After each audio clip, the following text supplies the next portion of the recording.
सभी युवा साथियों से मैं कहना चाहता हूं, अपने जीवन के लक्ष्य को बहुत स्पष्ट होकर तय करो। स्वामी जी का भी संदेश लगभग यही है कि घोर निराशा का जहां वातावरण आपको दिखे तो यह मत भूलो कि सारी ऊर्जा, सारा सामर्थ्य अंतर्निहित है। इसको समझने की जरूरत है सकारात्मक रूप से और समझकर उसमें योगदान करने की आवश्यकता है।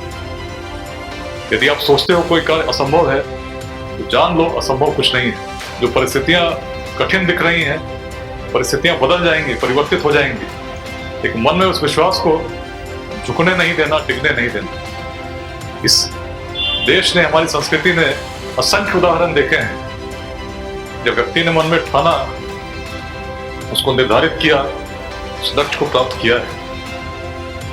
बहुत सारे ऐसे उदाहरण हैं जो प्रेरणा देते हैं। लेकिन यदि हम स्वयं मजबूत नहीं होंगे, स्वयं सामर्थ्यवान नहीं होंगे, अपने सामर्थ्य को नहीं पहचानेंगे, दूसरा व्यक्ति आपका क्या कर सकता है? कोई मार्गदर्शन नहीं कर सकता। तो अपने अंदर की ऊर्जा को पहचाने, असीम ऊर्जा है। और यदि मन में कोई विचार आ रहे हैं तो सकारात्मक हैं, किसी के प्रति, राष्ट्र के प्रति, राज्य के प्रति, तो दबने नहीं दें। सबसे पहले स्वयं स्थापित हों किसी ऐसे दायित्व में जिसमें अपनी जीविका उपार्जन के साधन सुनिश्चित हों। एक बार स्थापित हो गए तो जीवन का जो लक्ष्य है केवल स्थापना होने तक नहीं, लक्ष्य संतुष्टि होनी चाहिए। लक्ष्य ऐसा होना चाहिए कि जो आपने कभी बचपन में कल्पना की, अच्छे व्यक्ति बनेंगे, तो निश्चित रूप से जब अंत समय आए तो आपके मन में यह भाव जगना चाहिए कि जो कल्पना थी उसके अनुरूप मैंने अपने जीवन को जिया है और जो इच्छा मेरे मन में थी उसको मैं पूर्ण कर सका हूं। बिल्कुल होगा, पूर्ण होगा, लेकिन पहली बात वही रहेगी, लक्ष्य बड़ा स्पष्ट होना चाहिए। यदि लक्ष्य में स्पष्टता नहीं होगी तो कहीं ना कहीं भर्तृहरि की तरह आप दिग्भ्रमित होंगे और फिर नए लक्ष्यों की तलाश में लग जाएंगे। चिंतन करना होगा, मनन करना होगा। सारे प्रश्नों के समाधान कहीं ना कहीं मन में ही है।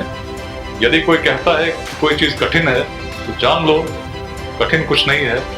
कठिनाई आपके मन की एक सीमा है जिसको आपको लांघना है। जब मन में बहुत तीव्र इच्छा और स्पष्टता के साथ हो कि ऐसा होना चाहिए, होता है। ये मन की शक्ति है। यदि मन में अपने लिए आप कुछ लक्ष्य निर्धारित करते हो और चाहते हो, बहुत तीव्रता के साथ चाहते हो ऐसा होना चाहिए, होता है। इसको अगर बड़े रूप में सोचेंगे तो उस असीम ऊर्जा से आपका साक्षात्कार हो चुका है। लेकिन साक्षात्कार के स्तर को हम बढ़ाना चाहते हैं या नहीं बढ़ाना चाहते तो हमारे अंदर है। अगर हम चाहते हैं तो असीम ऊर्जा इतनी है कि जो चीज हमें असंभव सी लगती है कि मैं सुबह नहीं उठ पाऊंगा, और जिससे मैं तय करता हूं मैं उठूंगा, मैं उठता हूं। किसी साधन की, माध्यम की आवश्यकता नहीं पड़ती। यही चीज यदि मैं तय कर लूं कि जीवन में मुझे ये करना है और अपने सारे उस असीम सामर्थ्य का उपयोग करूं, और लक्ष्य यदि सकारात्मक हो, सत्य हो,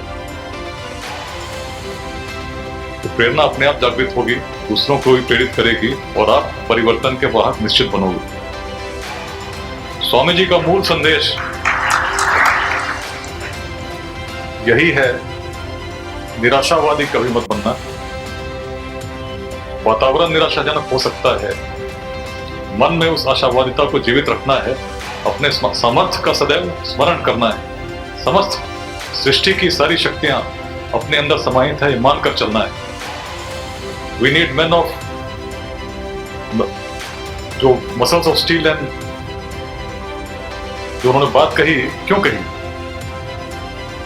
अंदर में strength is life, weakness is death, क्यों कहा? सारी शक्तियां हैं लेकिन हम जानते नहीं। एक बार उस शक्ति को हमने पहचान लिया तो जो शिल्पकार के मन में आकृति, जो शिल्पकार की मैं बात कर रहा हूँ, शिल्पकार हम ही हैं। हमने अपने जीवन के लिए कुछ तय किया है और जिस दिन वो पूर्ण होगा हमें निश्चित संतुष्टि मिलेगी।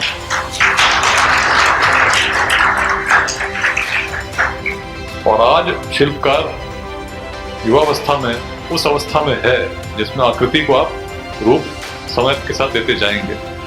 इस सकारात्मक भावों के साथ बहुत गहन चिंतन करें अपने जीवन पर। क्या कर रहे हैं, क्या करना चाहिए, क्या करूंगा जिससे मुझे संतुष्टि मिलेगी। यदि आपके जीवन में क्लैरिटी ऑफ थॉट आएगी, स्पष्टता आएगी, जिस प्रकार से युवाओं के लिए स्वामी विवेकानंद आज प्रेरणा स्रोत के रूप में स्थापित हैं, संभव है भविष्य में आप में से कोई भी उसी प्रकार से और लोगों को प्रेरित कर उस लक्ष्य को की ओर बढ़ेगा जो स्वामी जी का स्वप्न था।